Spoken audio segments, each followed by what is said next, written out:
You are watching Sahod Ulan Unida Christian Church.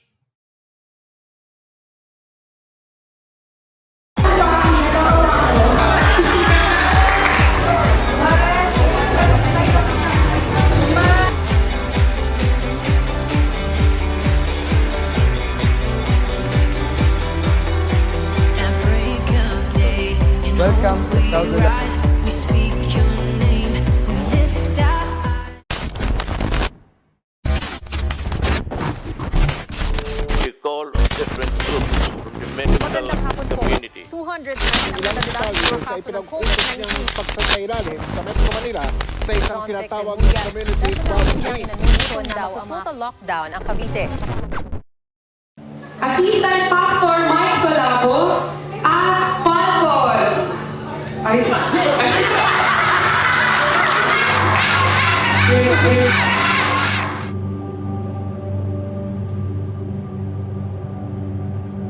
So yung bagay o yung pangyayari na nangyari sa amin na ngayon, during pandemic, is yung nawala ng work si Fred or yung asawa ko.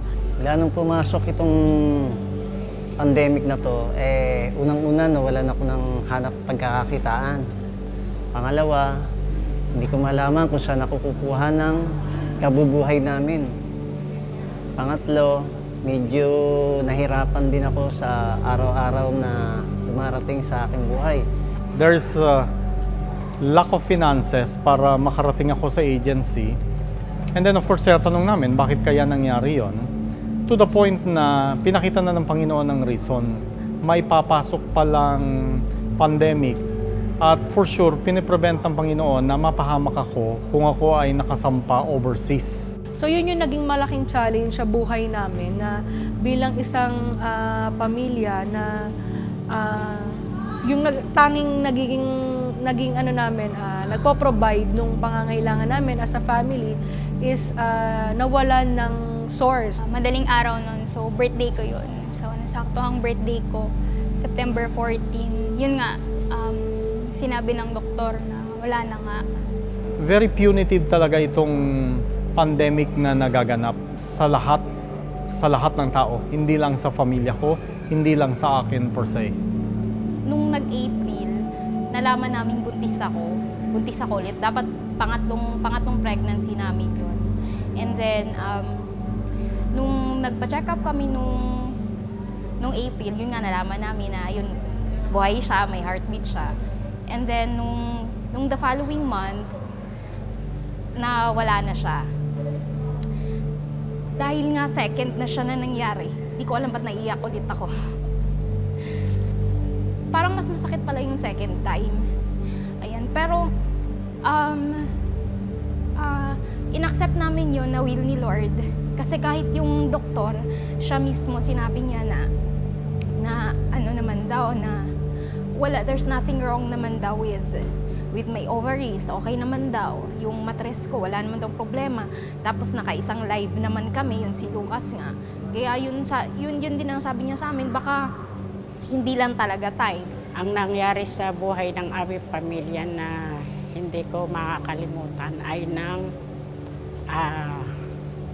malaman namin na nag-positive si Joey. Nagkaroon din ako ng sintomas na nawala ng panlasa at pangamoy.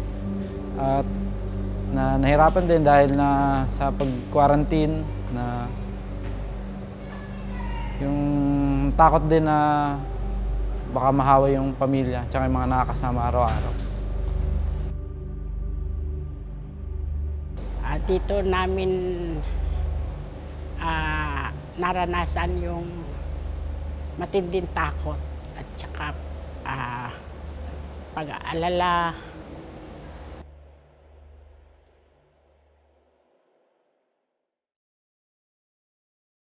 At lalo ang hindi namin malilimutan ay dahil sa COVID ay namatay nga siya.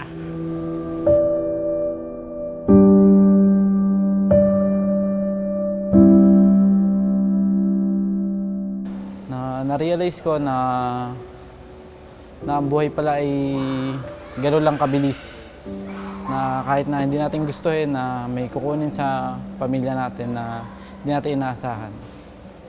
Ang buhay para ay maaaring saglit lang, lalong-lalo na sa pandemya.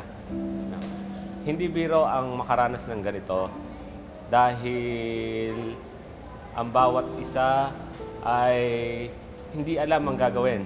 Even kahit ang gobyerno natin, nahihirapan isolve kung ano ang gagawin sa mga bagay na pinagdadaanan natin.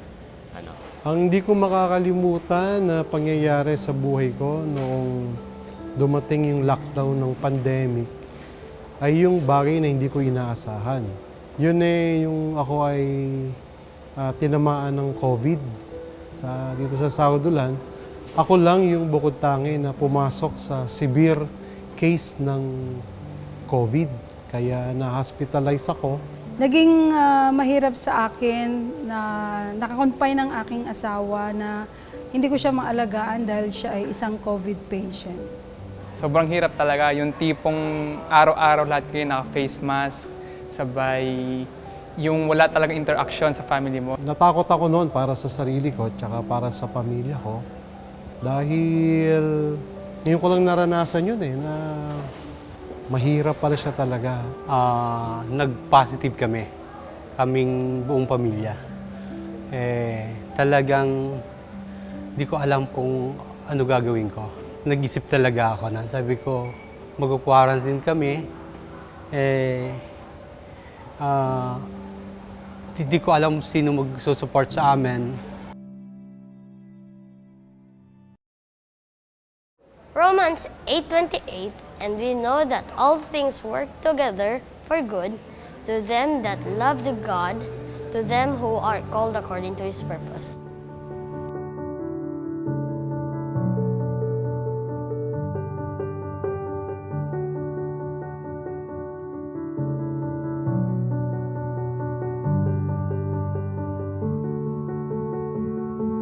Talagang ang pandemic, kung ating bubulay-bulayin, talagang yung nakakulong ka lang sa bahay, talagang masyadong boring yan . Siyempre, nasa bahay lang tayo, trabaho, bahay, kaya maraming nagawa sa bahay halos. Mga naayos, na hindi naaayos. Alam mo yung na-appreciate mo, yung paligid mo, biglang ang ganda pala ng sky. Yung biglang pagtingin mo na, abang nagda-drive kasi ako noon, nakita ko na ang lapad ng kalsada. Ang lapad pala ng kalsadang to. Dati nun, di ba, traffic. Tapos yun doon, makikita mo na yung sky talagang blue na blue. Dito sa pandemic nito ay natuto akong lalong maghalaman. Doon ko na ibubuhos yung aking yung kumbaga sa yung meron kang kalungkutan dahil minsan naalaala mo ang anak ko, mga anak ko ay malayo sa akin. Ang naging hobby ko noon ay yung paghahalaman din. Nagtanim ako ng ampalaya, masari-saring gulay. Yun ang naging tsaka yung sa pagluluto na rin. Nagkaroon kami ng yung bonding kasi ko sila, naalagaan ko sila. Tapos yung lagi ko silang pinagluluto na hindi ko nagagawa dati. Ibinibigay ko ang aking sarili upang makatulong para mapalakas pa rin at manumbalik uli ang ating iglesia. I had more time with myself and with God. Actually, every day I always reflect on myself. Kung iisipin natin, parang sa una, parang problema yun Walang trabaho, walang income. Kaya nakakatuwa dahil sa kabila ng pandemya, nangyayari yung mga bagay-bagay na meron din namang kagandahan. Sabi daw po ng mami at daddy ko po na mag-fight the good fight of faith.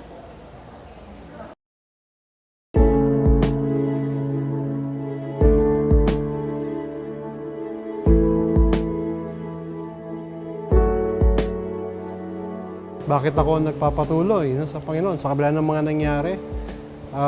Siyempre, kasi yung buhay na meron ako ngayon para sa akin, pangalawang buhay na ito at pangalawang pagkakataon para paglingkuran ng Panginoon at pangalawang pagkakataon para damahin ko yung kagalakan na kasama ko yung aking mga mahal sa buhay. Naharap namin ito ng may kapayapaan, no, ng may kapanatagan, sapagkat alam namin na ang Diyos ay kasama namin and He is in control of everything. Sa buhay namin, sa sitwasyong iyon ay ang Diyos ang aming kinuhanan ng lakas. Siya ang nagpatatag sa amin. Kaya ako patuloy na naglilingkod, nagpupuri sa Panginoon dahil na pinapakita sa atin ng Diyos na gaano niya tayo kamahal. As si Christian kasi, alam natin, alam ko, alam niya, na lahat na nangyayari, diba, is according to God's will. Hindi naman siya mangyayari kung hindi pinapahintulutan ni Lord na mangyayari, diba? Tulad dati, when you wake up in the morning, siya agad yung maaalala mo. Lalo na't pandemic, ang dami mong fear na pag lumabas ako, anong mangyayari sa akin, mahahawaan ba ako ng virus, kung saan ba ako pupunta. Alam mo yung may fear ka na lagi araw-araw eh. Nakikita ko pa rin yung kabutihan ng Panginoon na bangabat hindi naging maganda yung pangyayari na yun sa buhay namin. Nandun pa rin yung, dun ko nakita yung comfort, yung peace, yung kapayapaan sa puso at isip. Given na nandyan ang internet, why not use yung platform? May kasabihan na kung ikaw ay magtitiwala at lalapit sa Diyos, lalo kang palalakasin. At kung lalayo ka naman, manghihina ka lang.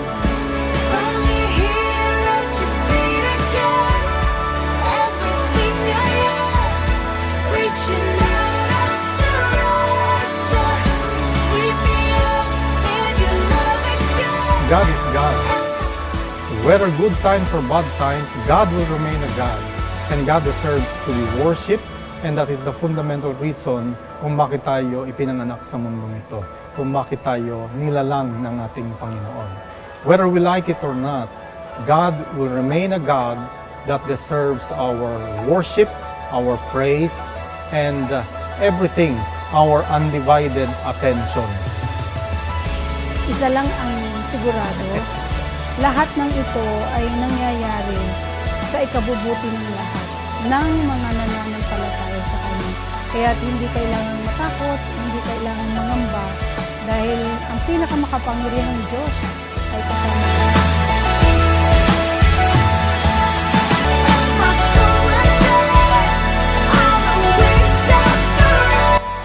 Bigyan po natin magandang laban ang ministeryong ipinagkatiwala sa atin ng Panginoon.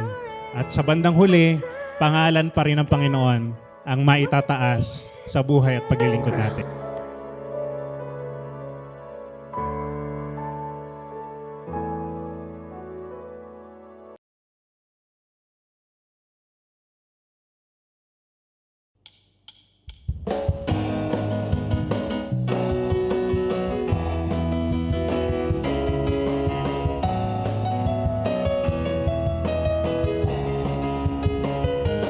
I lift my voice, I lift my praise to you, I lift my hands, I lift my worship to you, and I love you more than I can say. Oh, I love you more than I can say. Ever I will sing, only you will I adore, glorify my Lord, only you will I serve, for the world will fade away, still my song to you remains, only you will I adore.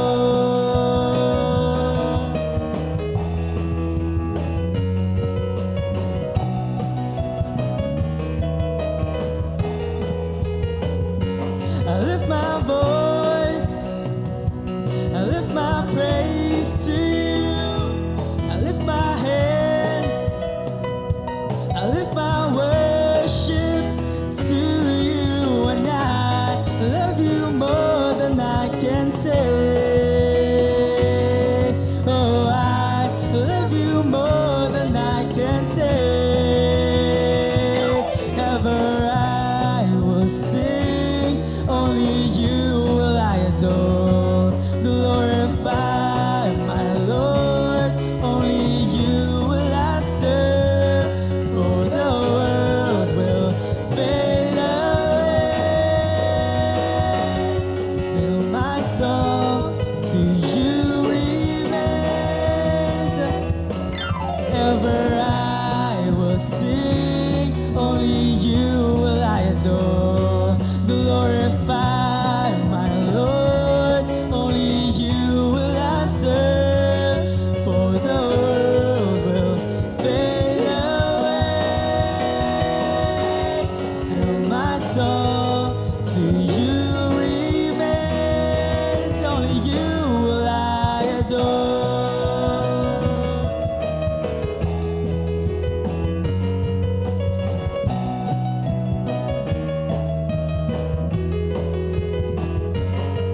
Oh, I love you always. Oh, I love you always. Oh, I love you always. Oh, I love you always. Oh, I love you always. Oh, I love you always. I will sing, only you will I adore. Glorify my Lord, only you will I serve. For the world will fade away, still my song to you remains. Ever I will sing, only you will I adore.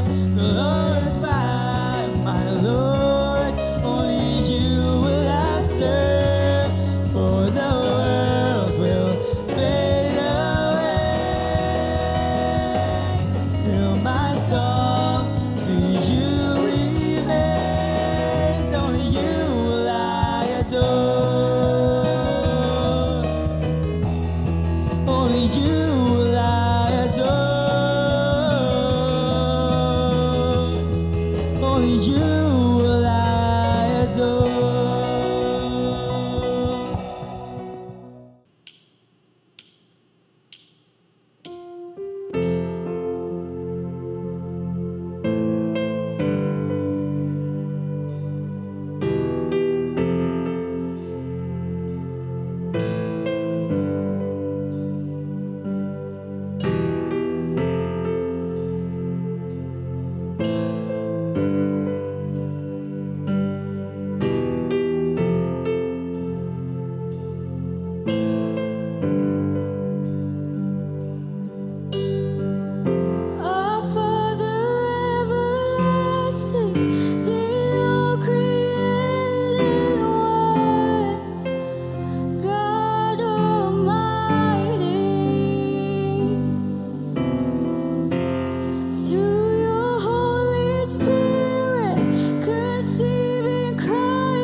Isang magandang buhay at mapagpalang gabi po sa ating lahat, mga minamahal na mga kapatid, dito po sa ating iglesia sa Sahod Ulan.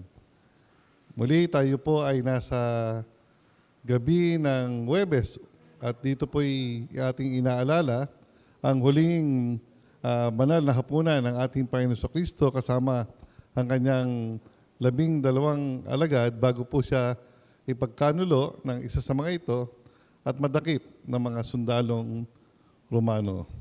Kaya ito po ay ating ngayong pag-aaralan sa pamamagitan ng salita ng Diyos na ating pong pinagbubulay-bulayan sa bawat sandali po ng ating pag-aaral. Una, sinasabing ang banal na hapunan na ito ay ginagawa bilang pag-aalaala sa ginawa ng ating Panginoon Kristo na siyang naging dahilan kung bakit tayo po ay naririto ngayon. Nagkaroon tayo ng isang buhay na nabago, nagkaroon ng kaligtasan at nagmana ng buhay na walang hanggan. Inaalala natin ang pangyayari sa pamamagitan ng banal na hapunan kung paano mayroong isang Diyos na napakadakila ang pag-ibig na ibinigay ang kanyang bugtong na anak upang sa pamamagitan ng kanyang anak na ito, ng ating Panginoon Kristo, ang siya'y tumubos ng ating mga kasalanan at tayo ay kanyang mapatawad at muling mabalik yung ating relasyon sa kanya. Ginagamit po natin yung tinapay na sumisimbolo ng katawan, gayon din ang saro na sumisimbolo ng kanyang dugo. Alam natin na ang katawan ng ating Panginoon Kristo at ang kanyang dugo ang siyang naging dahilan kung bakit tayo ay natubos mula sa ating mga kasalanan, gayon din napatawad sa lahat ng ating mga kasamaan. Ang banal na hapunan ay isang banal na gawain ng iglesia, kung saan ang mga mananampalataya ay nagtitipon-tipon upang doon ay muling sariwain at alalahanin ang kagandahang loob ng Diyos, ang kanyang pag-ibig at ang kanyang napakalaking pagmamahal sa atin sa pamamagitan ng kanyang anak na ating Panginoon Kristo. Ito po ay iniuutos ng Diyos sa mga apostol at maging sa mga Kristiyano ngayon. Kaya nga po, every first Sunday of the month ng bawat mga buwan ay ating pong isinasagawa ang banal na hapunan sa ating pong mga iglesia. Upang sa ganon, lagi po nating naaalala kung paanong isang Diyos ay nagkatawang tao, bumaba mula dun sa langit at namuhay kasama tayo ng mga makasalanan at dahil doon, tayo kanyang tinanggap, tayo kanyang kinalinga at tayo pinagkalooban ng isang buhay na muling nabalik sa ating Panginoong Diyos. Ang dapat pong tumanggap nito ay lamang mga nagsasabing o kumikilalang sila ay naniniwala na si Jesus ay Diyos na nagkatawang tao at tinanggap nila si Jesus bilang Panginoon, gayon din sariling tagapagligtas. Higit sa lahat, mayroong malaking pagbabago sa kanyang buhay mula noong siya hindi pa nakakakilala hanggang ngayong siya ay tumanggap na nito. So ibig sabihin, ang banal na hapunan ay sacred, Hindi siya basta tinatanggap, hindi basta kinakain yung tinapay, hindi basta iniinom yung saro, kundi ibig sabihin, ang dapat lamang tumanggap nito, kumain nito, uminom nito, ay yung mga tunay na mga nanampalataya sa ating Panginoong Jesus at nakita ito sa pamamagitan ng kanilang mga binagong buhay. At siyempre pa, katulad ng lagi nating ginagawa, kinakailangan maging malinis muna tayo sa harapan ng Panginoon. Wala tayong anumang dalahin, wala man tayong anumang kabigatan sa kalooban upang sa ganon, sa bawat pagtanggap natin ng tinapay at ng saro ay maging karapat-dapat po tayo. Ang huling hapunan na kasama si Jesus ay binanggit sa Lucas, Kabanatang 22, 7 hanggang 22 na ganito ang sinasabi. Gusto ko pong basahin po ito sa inyo para lalong masariwa sa atin. At dumating ang araw ng mga tinapay na walang lebadura. na noon ay kinakailangang ihain ang Paskwa. At sinugo niya si Pedro at si Juan na sinasabi, "Magsihayo kayo at magsipaghanda kayo ng kordero ng Paskwa para sa atin, upang tayo ay magsikain." At kanilang sinabi sa kanya, "Saan mo ibig na aming ihanda?" At kanya sinabi sa kanila, "Narito, pagpasok ninyo sa bayan ay masasalubong ninyo ang isang lalaki na may dalang isang bangang tubig. Sundan ninyo siya hanggang sa bahay na kanyang papasukan. At sasabihin ninyo sa puno ng sangbahayan, sinasabi ng guro sa iyo, sa naroon ang tuluyang aming makakana ng kordero ng Paskwa na kasalo ng aking mga alagad. At ituturo niya sa inyo ang isang malaking silid sa itaas na nagagayakan. Doon ninyo ihanda." So yun po yung sabi ng ating Panginoong Hesus sa kanyang dalawang alagad. At ang nangyari, nang dumating ang oras, ay naupo siya at ang mga apostol ay kasalo niya. At sinabi niya sa kanila, "Pinakahahangad kong kanin na kasalo ninyo, ang kordero ng Paskwang ito, bago ako ay maghirap. Sapagkat sinasabi ko sa inyo, ito'y hindi ko kakanin hanggat sa ito'y maganap sa kaharian ng Diyos." At siya'y tumanggap ng isang saro, at nang siya'y makapagpasalamat, ay sinabi niya, "Kunin ninyo ito at inyong pagbabahagi-bahaginin. Sapagkat sinasabi ko sa inyo na hindi na ako iinom mula ngayon ang bunga ng ubas hanggang sa dumating ang kaharian ng Diyos." At siya'y dumampot ng tinapay. At nang siya'y makapagpasalamat, ay kanyang pinagputol-putol at ibinigay sa kanila na sinasabi, "Ito'y aking katawan na ibinibigay dahil sa inyo. Gawin ninyo ito sa pag-alaala sa akin." At gayon din naman ang saro. Pagkatapos na makahapon na sinasabi, "Ang sarong ito'y bagong tipan sa aking dugo na nabubuhos ng dahil sa inyo. Datapat narito, ang kamay na nagkakanulo sa akin ay kasalo ko sa dulang, sapagkat ang anak ng tao ay yayaon ayon sa itinakda, datapwat sa aba niyaong taong nagkakanulo sa kanya." Mga minamahal mga kapatid, ito po yung naging kalagayan nila noong siya'y kumain para sa huling banal na hapunan kasama ng mga alagad, kung paano kanyang ipinaliwanag ang katotohanan at ibig sabihin ng saro at ng tinapay na kanilang kakainin at iinumin. At doon din niya kanyang ipinahayag na kung saan mayroong isang magkakanulo sa kanya mula roon sa kanilang mga kasama na siya magiging dahilan ng pagkadakip niya at pagkaganap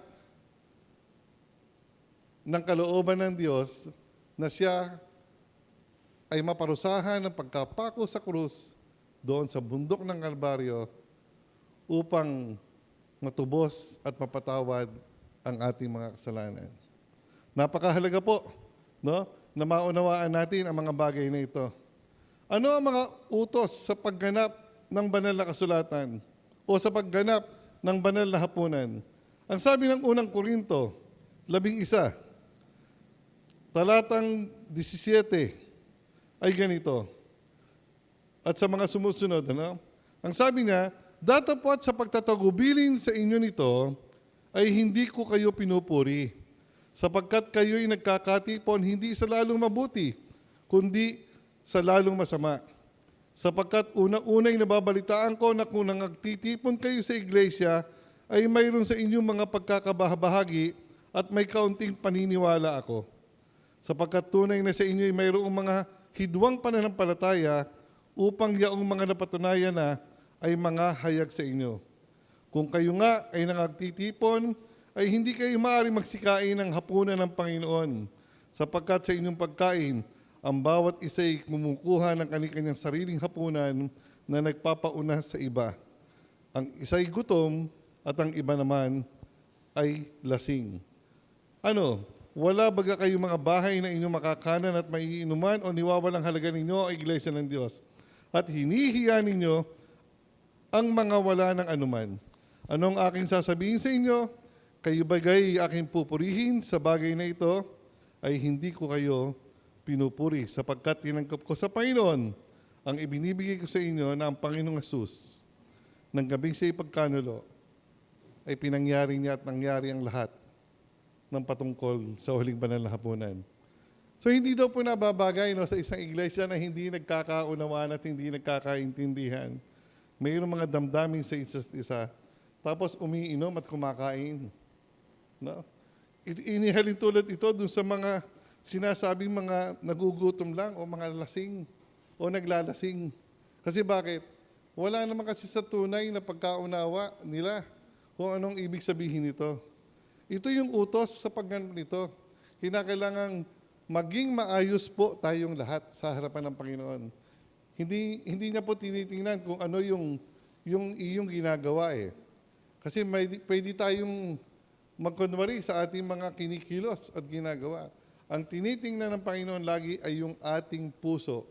At itong pusong ito ang magpapahayag ng ating pag-ibig, pananampalataya, at pagkilala sa ating Panginoon. Kaya nawa, sa pagtanggap natin ng banal na hapunan para sa araw pong ito ng Huwebes na tinatawag nating Holy Thursday o Huwebes Santo, makita po natin yung isang katotohanan. Karapat-dapat nga ba akong tumanggap ng tinapay at ng saro ng Panginoon? Tunay nga bang ako'y nabago na sa aking pagkatao mula nang makakilala ko sa Kanya? Tunay nga bang siya na ang kinikilala kong Panginoon? Nang ibig sabihin, yung kanyang kalooban ang aking susundin at hindi ang kalooban ko ang siyang gusto kong makapangyari. Tunay nga ba na ako'y nakikibahagi sa aking kapwa? Nakikisalamuhan na mayroong pag-ibig at mayroong kaayusan at pagkakaisa upang tunay ngang ganap na makapangyaring ako'y karapat-dapat na tumanggap ng banal na hapunan ito. Nawa sa gabi pong ito, ay maging isang magandang paalaala po ito sa atin. Na tuwing tatanggapin natin ang tinapay at ang saro, kinakailangan tayo po'y maging malinis sa harapan ng ating Panginoon. Magandang gabi po sa ating lahat. Pagpalain po tayo ng ating Panginoong Diyos. Sa Diyos po ang lahat ng papuri.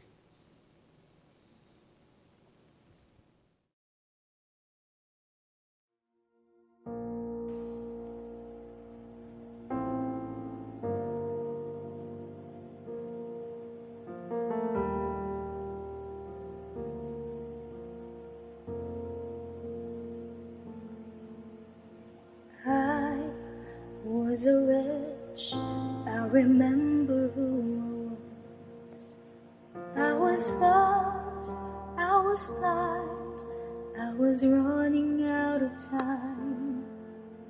Sin separated, the bridge was far too wide. But from the far side of the chasm, you held me in your sight. So you made a way across the great divide, left behind heaven's throne to build it here inside.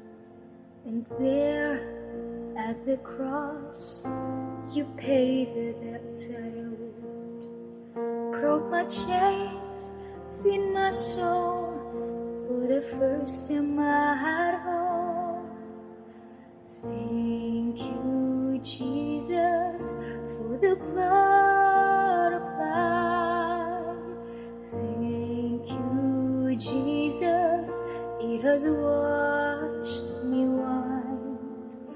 Thank you, Jesus, you have saved my life, brought me from the darkness into glorious light.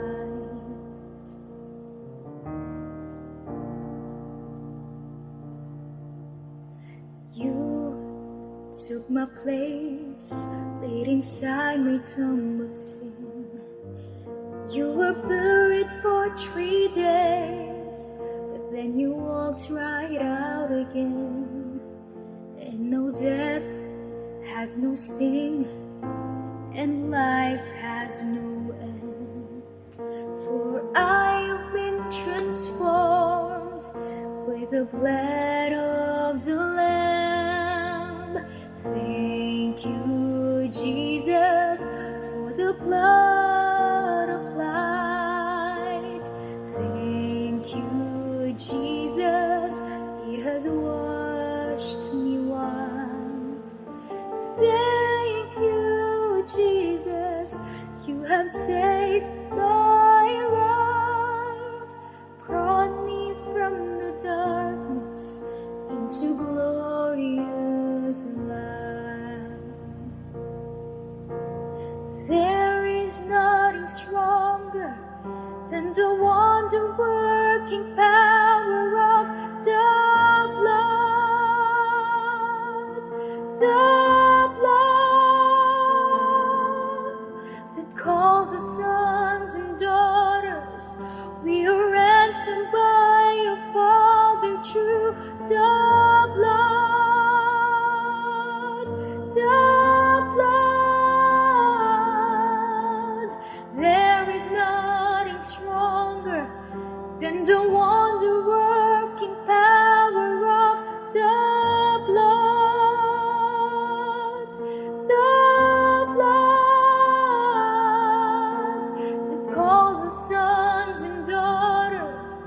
We are ransomed by your Father true. The blood, the blood. Thank you, Jesus, for the blood applied. Thank you, Jesus, it has washed me white. Thank you, Jesus, you have saved my life.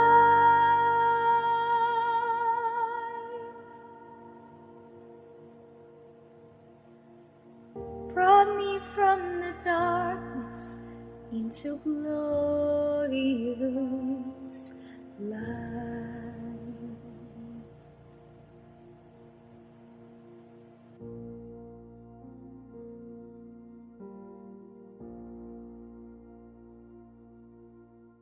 Sumasampalataya ako sa Diyos amang makapangyarihan sa lahat, lumalang ng langit at lupa, at kay Hesus Kristo na anak ng bugtong niya. Panginoon natin, na sa hiwaga ng Espiritu Santo, ipinanganak ng Birhen Maria, nagdamdam ng hirap kay Poncio Pilato, namatay at inilibing, sa ikatlong araw na buhay na muli sa mga patay, umakyat sa langit at umupo sa kanan ng Diyos amang makapangyarihan sa lahat. Doon magmumula at paririto upang humukom sa mga buhay at mga patay. Sinasampalatayanan ko ang Diyos Espiritu Santo, ang banal na iglesyang laganap, at ang pagkakaisa ng mga banal, ang kapatawaran ng mga kasalanan, ang kabuhayan ng katawan, at ang buhay na walang hanggan. Siya nawa.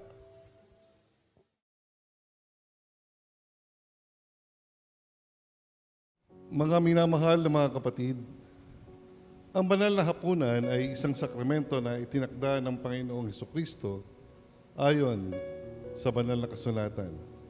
Ito ay ating ginagawa bilang pag-alaala na minsan ay ibinigay ni Kristo ang kanyang buhay doon sa krus ng Kalbaryo para sa katubusan ng ating mga kasalanan. Ang pinakamahalagang katotohanan ng nakapaloob dito ay ang Panginoon ang hapag at hindi ang hapag ng Panginoon. Ito ang tanda ng katubusan sa pamamagitan ng kamatayan ni Kristo. Ang tinapay at saro ay kalarawan o simbolo at hindi nagbabago o nagiging tunay na katawan at dugo ni Kristo.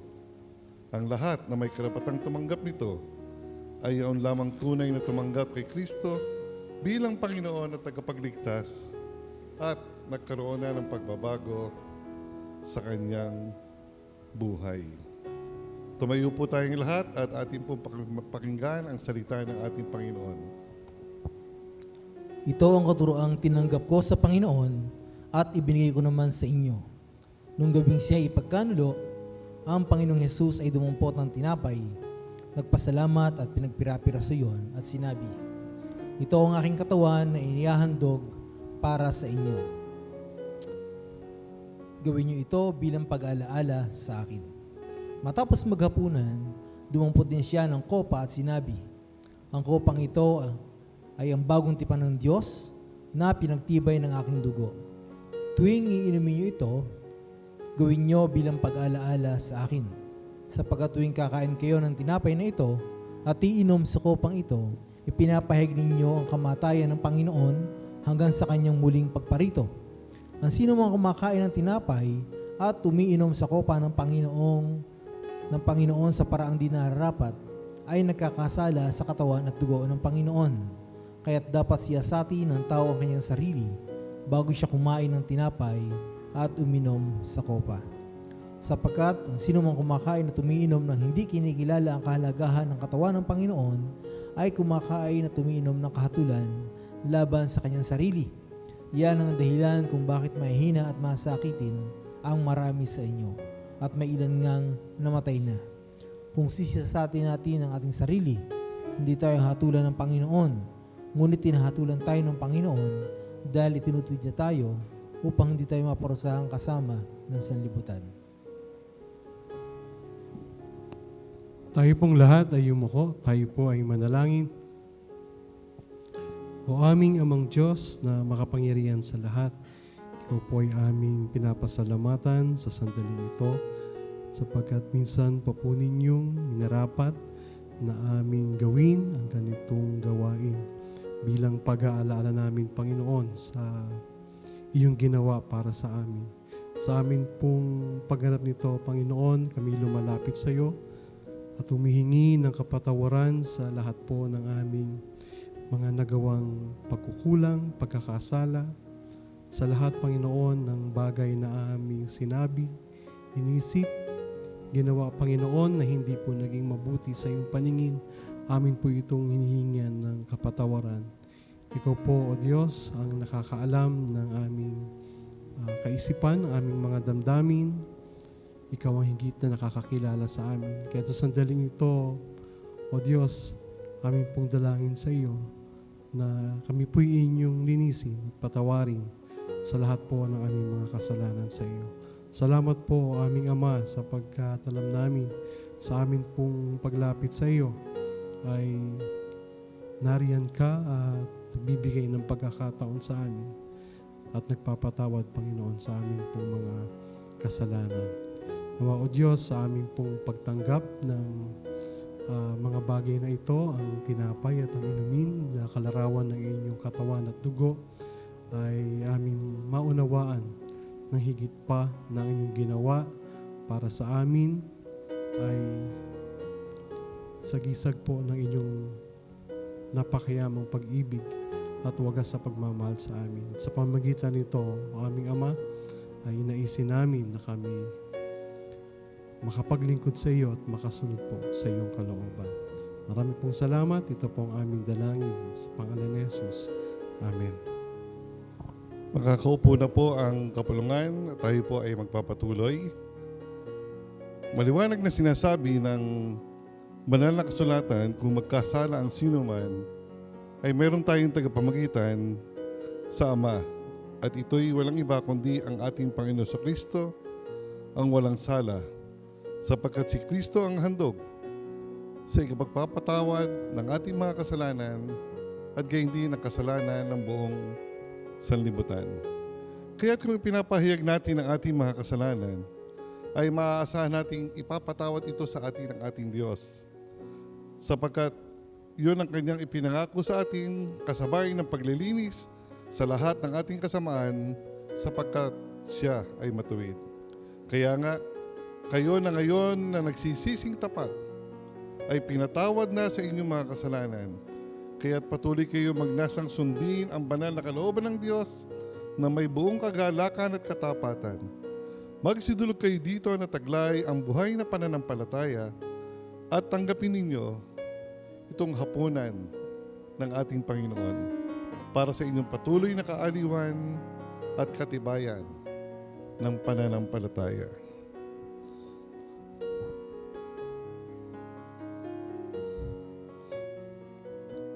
Ito ang aral na tinanggap ko sa Panginoon at ibinibigay ko naman sa inyo.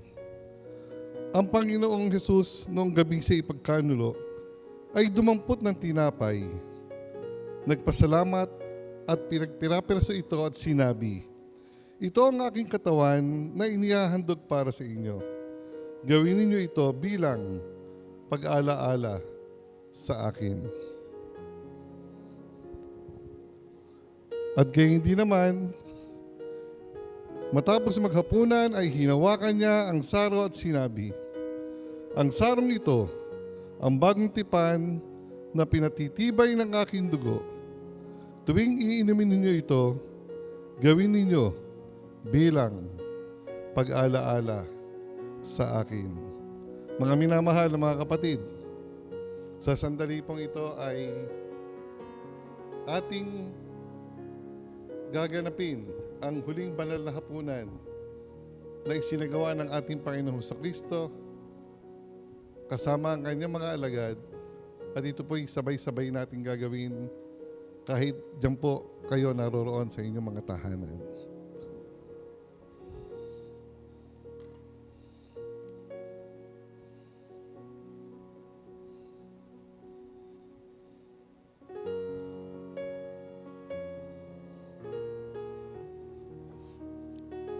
Sa tinapay, kunin ninyo, kanin ninyo ang tinapay na ito.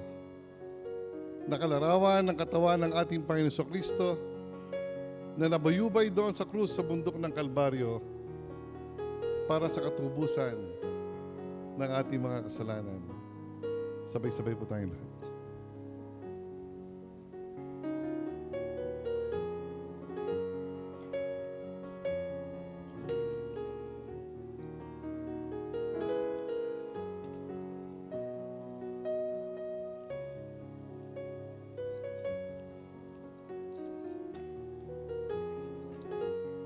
At sa saro, kunin ninyo, inumin ninyo ang saro na ito, nakalarawan ng dugo ng ating Panginoon Kristo na nabuhos, tumigis doon sa krus sa bundok ng Kalbaryo para sa ikapagpapatawad ng ating mga kasalanan. Sabay-sabay po tayong lahat.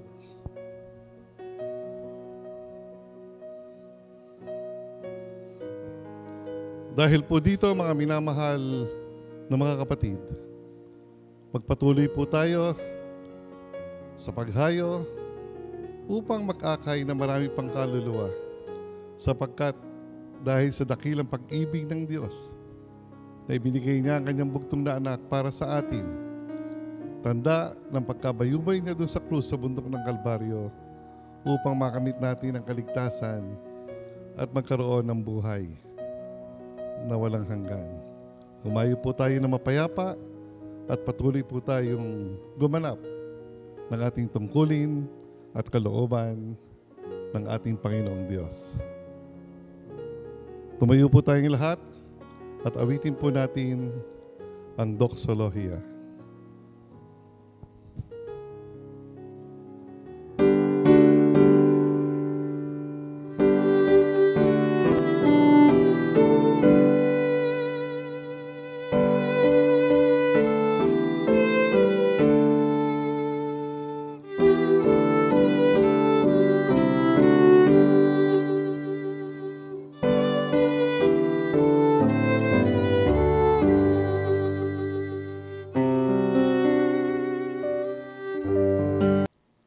Ang pagpapala nawa ng ating Diyos Ama na makapangyarihan sa lahat, na nagkaloob sa atin ng kanyang dakilang pag-ibig sa pamamagitan ng kanyang bugtong na anak, na ating Panginoong Kristo, na ibinigay ang kanyang buhay doon sa krus sa bundok ng Kalbaryo para sa katubusan at kapatawaran ng ating mga kasalanan, gayon din ang pakikipisan, kaaliwan at kapangyarihan ng Banal na Espiritu ang siyang sumaating lahat sa bawat sandali ng ating mga buhay mula ngayon at magpakailan-kailan paman. Amen.